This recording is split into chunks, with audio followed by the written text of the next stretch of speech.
अब आप जब चुनाव में जा रहे हैं तो आपकी 3 सबसे बड़ी प्राथमिकताएं क्या है? सबसे बड़ी और पहली प्राथमिकता है बेरोजगारी और पलायन। ये पहली बार हो रहा है कि बिहार में किसी राजनीतिक संगठन ने पलायन को मुद्दा बनाया है। दूसरी सबसे बड़ी हम लोग का जो विषय है वो है शिक्षा, और तीसरा है यहाँ का फैला हुआ भ्रष्टाचार, जो यहाँ पर अधिकारियों का जो एक वर्चस्व है और जो भ्रष्टाचार है उससे जुड़ा हुआ। पहली बात जो मैं बता रहा था, पलायन पहली बार, बेरोजगारी की चर्चा होती है लेकिन पलायन की चर्चा और पलायन को मुद्दा बिहार में कभी नहीं बनाया गया।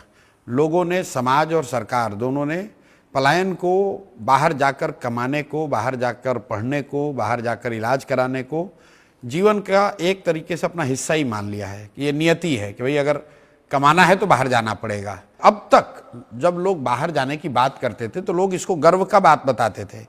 आप नीतीश जी का, लालू जी का, तेजस्वी का, कांग्रेसियों का अगर आप बयान सुनेंगे तो वो आपको ऐसे बताएंगे कि बिहारी इतने मेहनत कश हैं, लोग हैं, ये पूरे देश में जाते हैं, वहाँ मजदूरी करते हैं, दिल्ली बॉम्बे की व्यवस्था हम लोग से चलती है। पहली बार प्रशांत किशोर और जनसुराज ने इसको कहा है कि नहीं, मजबूरी में अपने बच्चों का पेट पालने के लिए दिल्ली बॉम्बे में जाकर काम करना ये गौरव की बात नहीं हो सकती है। दूसरा, शिक्षा की जो बात हम लोग कह रहे हैं, बिहार में शिक्षा की स्थिति बहुत अच्छी कभी नहीं रही।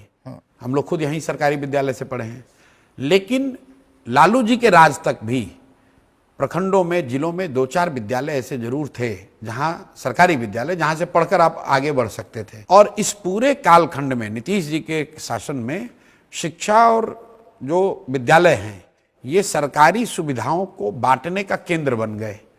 उनकी पहचान बन गई है कि यहाँ से खिचड़ी बंटती है, विद्यालय से पोशाक बंटता है, साइकिल का पैसा मिलता है, वहां से पढ़ाई होती है। कहीं ना कहीं धीरे धीरे वो पीछे हो गया। तो आपको अपने बच्चे को पढ़ाने पर ध्यान देना है। तो ये दूसरा मुद्दा है जी। तीसरा और अंतिम मुद्दा जो बड़ा है वो है यहाँ पर जो अधिकारियों का दबदबा हो गया है।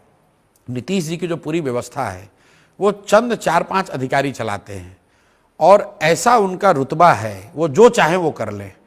जैसे पदयात्रा चलते हुए मैंने किसी से पूछा कि भाई लालू जी के राज में और नीतीश जी के राज में बिहार में क्या फ़र्क है, तो उस व्यक्ति ने जो बताया, मैं उसको पैराफ्रेज कर रहा हूँ जी, जो कोट कर रहा हूँ उसको बेसिकली, उसने कहा फ़र्क दोनों में सर कुछ नहीं है। बिहार की जनता का हजामत तो दोनों सरकार में बना है।